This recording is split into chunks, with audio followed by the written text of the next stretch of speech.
Big TV భక్తి సమాచారం WhatsApp ఛానల్లో జాయిన్ అవ్వండి. అన్ని విశేషాలు ఎప్పటికప్పుడు తెలుసుకోండి.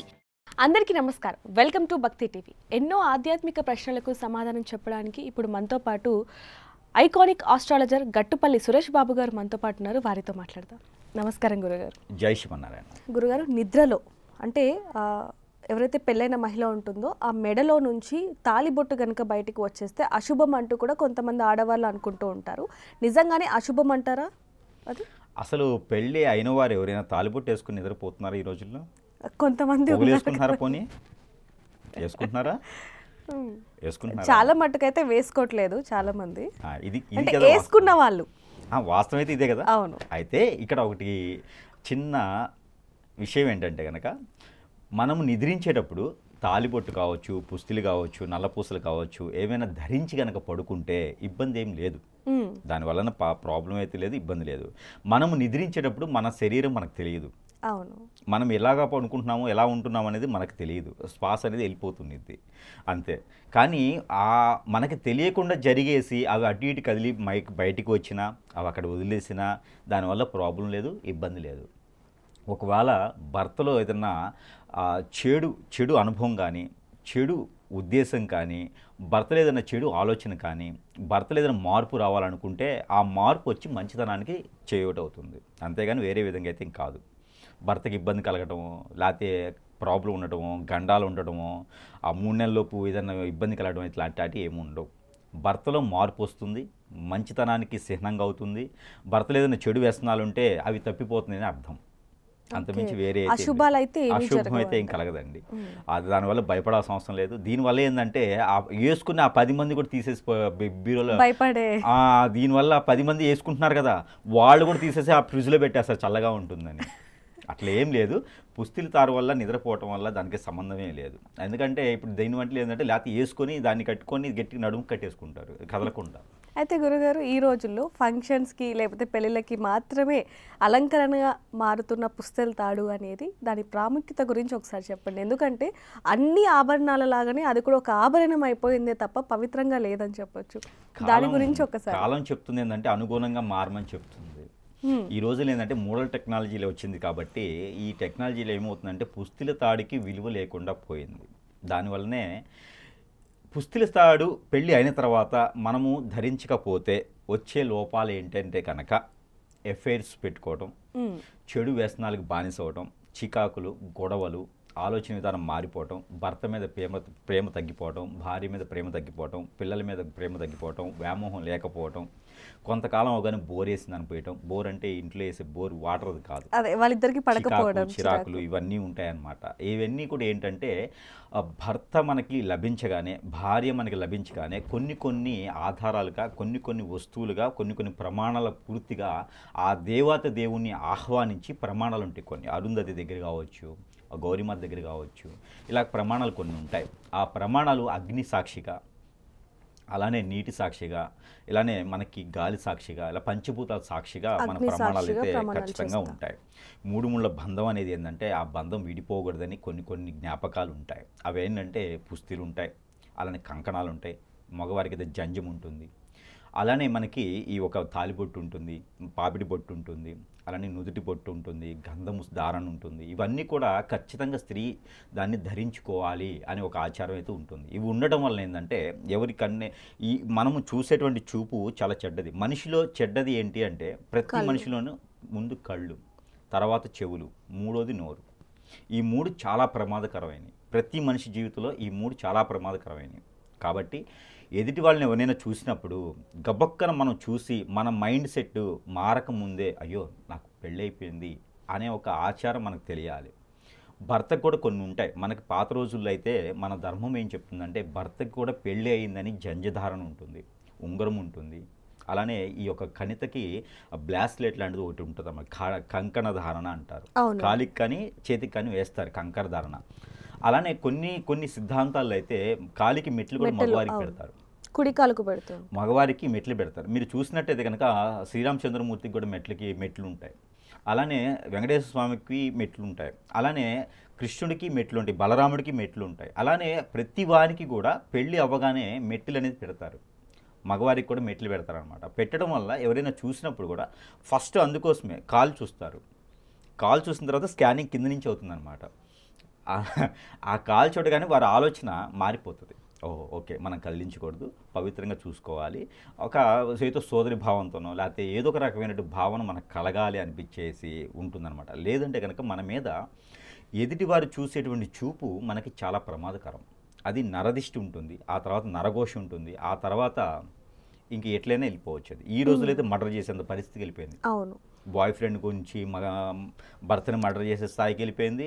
కీప్ నుంచి అంటే రెండో వైఫ్ నుంచి భార్యని ఇబ్బంది పెట్టేటువంటి స్థాయికి వెళ్ళిపోతుంది. అంటే ఇవన్నీ కారణాలు ఎక్కడొచ్చినాయి అంటే హిప్నటిజం చేయడం వల్ల కాదు, బ్లాక్ మ్యాజిక్ వల్ల కాదు, ఇవన్నీ సెకండరీ. ఫస్ట్ ఏంటంటే ఎఫెక్షన్, మనం చూసేటువంటి చూపు, మనకి అవగాహన లేకపోవటం, ఇవన్నీ కూడా మనం ధరించుకుంటే కొంతమేర ఇలాంటి వాటి నుంచి కొంతమేర తగ్గించుకునేటువంటి విధానాలు అయితే ఉన్నాయి. మీరు చూసినట్టయితే ప్రతి మతంలోనూ ఏదో రకమైనటువంటి విధానాలు కనిపిస్తూ ఉంటాయి. ధారణం, ఏదో రకమైన ధారణ ముస్లిమ్స్లో ఉంటుంది, క్రైస్తవుల్లో ఉంటుంది, ప్రతి దాంట్లో ఉంటుంది. జ్ఞాపకం ఉంటుంది. ఆ ఒక జ్ఞాపకాన్ని అనేది ఎప్పుడు కూడా మనం తీయకూడదు.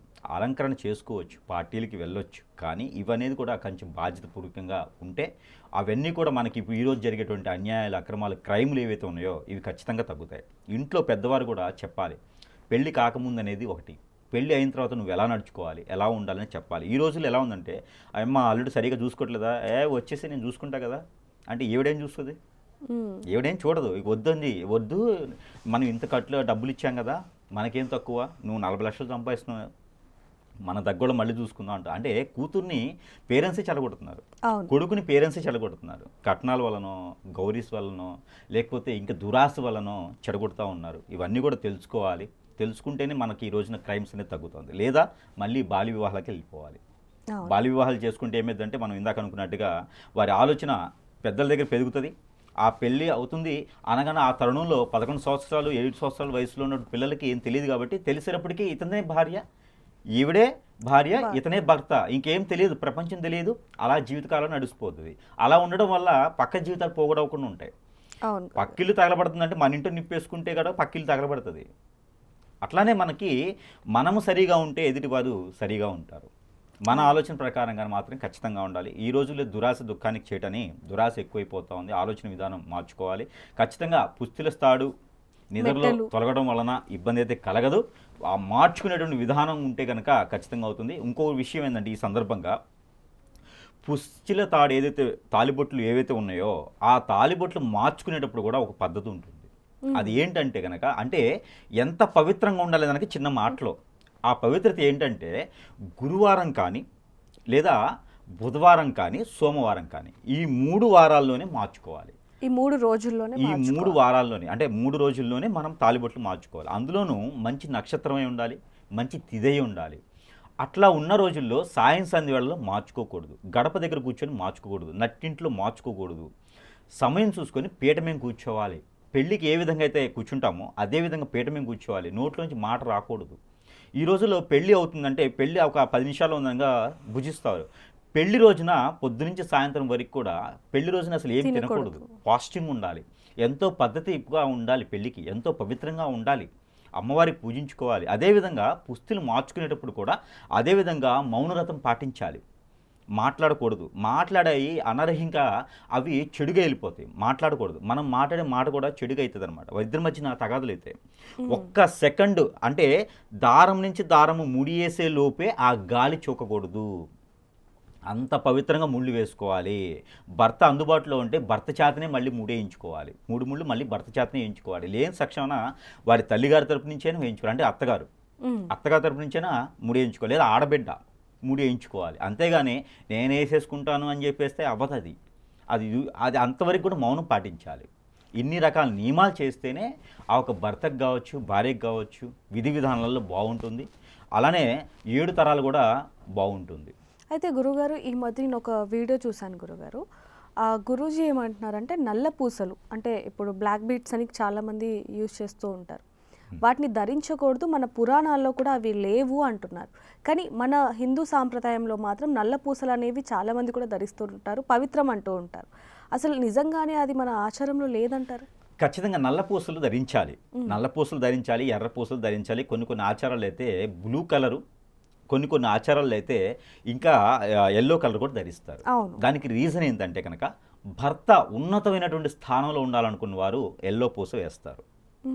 భర్త బిజినెస్ ఏదైనా చేస్తుండేవారు, భర్త ఏదైనా వ్యాపారంలో నష్టం వస్తుంది, వ్యాపారం బాగుండాలి, పార్ట్నర్షిప్ బాగుండాలనుకున్న వారు బ్లూ కలర్ పూసలు కూడా వేస్తారు. అలానే నలుపు వేయడానికి రీజన్ ఏంటంటే ఆడవాళ్ళలో కుజదోషం అని ఒకటి ఉంటుంది. ఈ కుజదోషానికి విరుగుడు ఏంటంటే భార్య పుస్తుల తాళ్ళు నల్ల పూసలు ధరించడం. అంటే నల్ల పూసలు అంటే శని భగవానుడికి నిదర్శనం. ఈ శని భగవానుడు మనలో గనక బాగుంటే గనక భర్త ఆరోగ్యాలతో సుఖంగా ఉంటాడు తరతరం. మనమే ముందు వెళ్ళాలి. భార్య ఎప్పుడు కూడా ఏమనుకుంటుంది అంటే భర్త సమక్షంలో నేనే ముందు పోవాలి అని కోరుకుంటుంది. అలా ఎప్పుడు కోరుకోరు, బట్ ముందుగా నేనే పోవాలి, పుణ్యస్త్రీగా వెళ్ళాలని భార్య కోరుకుంటుంది ఎక్కువగా. అందుకని చెప్పేసి భర్త 5వ తరం బాగుండాలి, భర్త కలకాలం ఎక్కడున్నా ఏ రకమైనటువంటి జర్నీ చేసినా ఎలాంటి గండాలు కూడా రాకూడదని శని భగవానుడిని మన ఎదపైన ఉంచుకుంటుంది. ఎదపైన శని భగవాను ఉంచుకున్నాడంటే భర్తకి ఆయుష్ బలంగా ఉండాలి అని ఒక అర్థం. శని భగవానుడు ఆ పూసల ద్వారా ఉంటారు. ఇకపోతే ఎర్రయి, రాహువు కేతువు సంబంధించినటువంటి పూసలు ఎర్రవి. అవి ఎందుకంటే కనుక మనలోని జోషు, మనలో నిదానం లేకుండా భర్తకి కూడా మనం సలహాదారునిగా ఉండడానికి, సలహాలు ఇవ్వడానికి ఎర్ర పూసలు ధరిస్తారు. ఇలా ఒక్కొక్క దానికి ఒక్కొక్క ప్రత్యేకత ఉంది. అందుకే హిందూ సాంప్రదాయంలో చేసేటువంటి ప్రతి చిన్న క్రియ కూడా చాలా పెద్ద స్టోరీ ఉంటుంది, చాలా పెద్ద క్రియ ఉంటుంది. ఎవరో తెలియక వెధవలు వస్తారు చాలామంది.